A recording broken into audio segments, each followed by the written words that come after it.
Mapagyamang buhay po sa lahat mga kamundo mula po dito sa Pilipinas. Ang mundo at karunungan ay naghahangad na naway ang lahat ay makapamuhay ng ligtas, mapayapa at maunlad.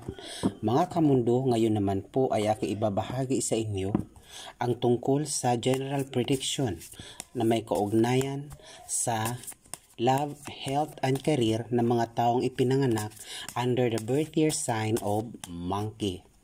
Para po ito sa taong 2024. Through tarot card reading po tayo mga kamundo. Ang pagbibigay po natin ng pangkalahatang prediction patungkol sa love, health, and career ng mga taong pinanganak under the birth year sign of Monkey ay sa pamamagitan po ng tarot card reading.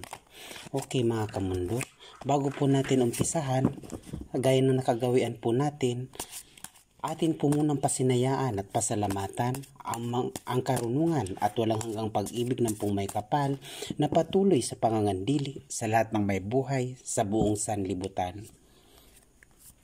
Okay? Bilang panimula po, atin po munang ibahagi kung sino ang mga taong ipinanganak under the birth year sign of Monkey. Ang mga taong ipinanganak under the birth year sign of Monkey ay mga taong isinilang under the birth year of 1992, 1980, 1968, 1956, 1944 at 1932 maging ang 2004. Okay, sa panimula, may kaugnayan sa kanilang love life, sa kanilang pag-ibig.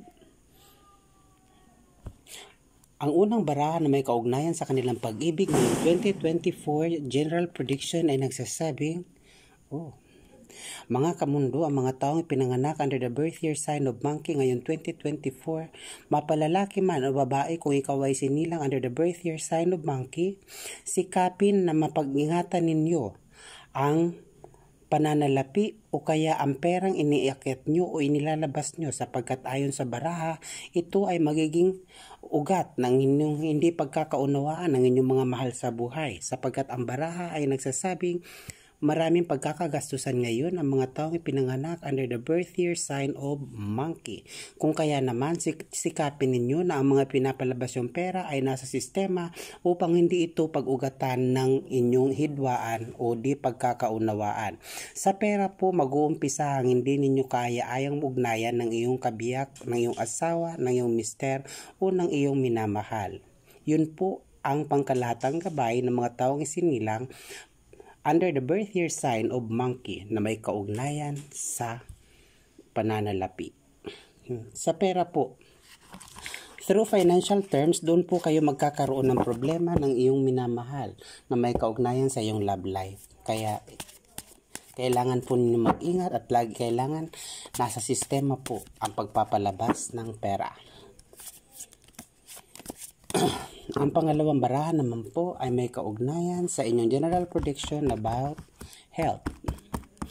Mapalalaki o babae man ang mga taong isinilang under the birth year sign of Monkey, ang kanilang general prediction pagdating sa kanilang kalusugan ay sinasabing, pinag-iingat po ngayon ang mga taong ipinanganak under the birth year sign of Monkey, sapagkat ang kanilang kalusugan ay sinasabing hindi magiging maganda ngayong 2024. Kung nakasanayan nyo pong mag-iinom, kung nakasanayan nyo pong mag-aagala, kailangan nasa moderate po ang inyong pag-iinom at ang inyong pag-aagala kailangan secured po bago magsialisan, sapagkat hindi magiging maganda ang taon ng mga taong isinilang under the birth year sign of Monkey na may kaugnayan sa kanilang seguridad, kalusugan at kaligtasan. Madalas po ayon sa 2024 prediction ninyo ay marami sa mga taong pinanganak under the birth year sign of Monkey ay maaring mabiktima o masangkot sa ilang aksidenteng pangyayari. Kaya kailangan po mag-ingat ayon sa baraha. Sikapin niyo pong mag-ingat, lalong-lalo na po sa may mga bisyo, sa mga lagi nagiinom. Kung ikaw po ay pinanganak under the birth year sign of Monkey, mag-ingat po kasi maliban sa inyong personal o physical na kalusugan, maaari pong makompromiso ang inyong seguridad pagdating sa inyong pag-aalis o kaya sa mga pinupuntahang lugar. Hindi po secured. Karamihan sa mga tao ay pinanganak under the birth year sign of Monkey ngayong 2024 ay hindi kaaya-aya ang kanilang kalusugan, estado ng kanilang seguridad o kaligtasan. At ang panghuli naman po ay may kaugnayan sa career. Mga kamundo, tandaan po natin lagi ng aking mga binahagi ay mga gabay po lamang sa makatwid. Tanging Diyos po lamang ang siya may alam ng lahat, may akda ng maaring ilabas ng araw, at higit sa lahat siyang natatanging hahatol o huhukom sa mga landasin ng buhay na ating tinahak alinsunod sa inulman nating kapalaran. Narito na po ang general prediction ng mga taong isinilang under the birth year sign of monkey na may kaugnayan sa kanilang career.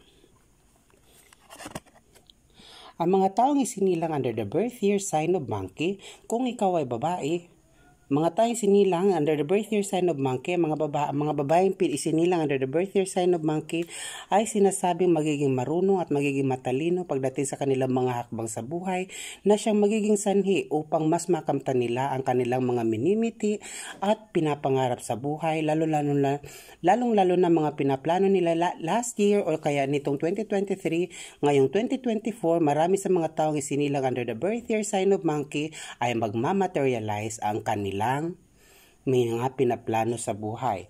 Habang ang mga lalaking isinilang naman under the birth year sign of monkey, ang kanilang general prediction pagdating sa career ay sinasabing mag-ingat, lalong-lalo na kung kayo ay may kaugnayan kung ang inyong trabaho ay may kaugnayan sa gobyerno, kailangan nyo mag-ingat dahil napapaligiran kayo ngayon ng mga taong malisyoso at mga taong maaring magsangkot sa inyo sa di kaaya-ayang issue o kaya sa di kaaya-ayang pangyayari. Kaya kailangan nyo po mag-ingat dahil ang mga taong isinilang, mga lalaking isinilang under the birth year sign of monkey ngayong 2024 ay madalas gawan ng hindi kaaya-ayang issue.